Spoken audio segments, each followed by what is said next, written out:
Bugun mana olib qo'ygan Cobalt'imiz tayyor bo'ldi. Cobalt'imizga qilingan ishlari.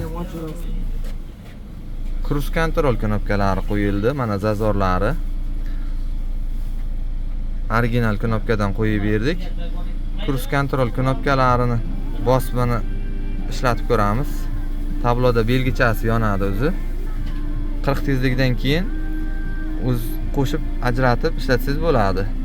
Zazorlari ham yaxshi kelgan, ikkita tomonda ham mana bu tomonlari multimedia tomonlari ishlaydi.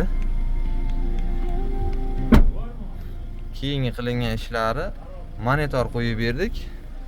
Monitorimiz tepaga chiqarib, deflektorlarini pastga tushirib berdik. Shamollarini o'ta kuchli. Temperatura datchik qo'yib berdik. Bagaj knopkalari bilan. Ana, bagaj knopkalari ochildi. Bemalol multimedialarni ishlatib ketsa bo'ladi, ketadigan paytiga. Orqaga, zadniga olgan paytiga orqa kamerani ochib beradigan qilib kamera qo'yib berdik. Kimga mana shunaqa xizmatlar kerak bo'lsa, aloqaga chiqib kelaverasizlar. Chiroyli qilib beramiz.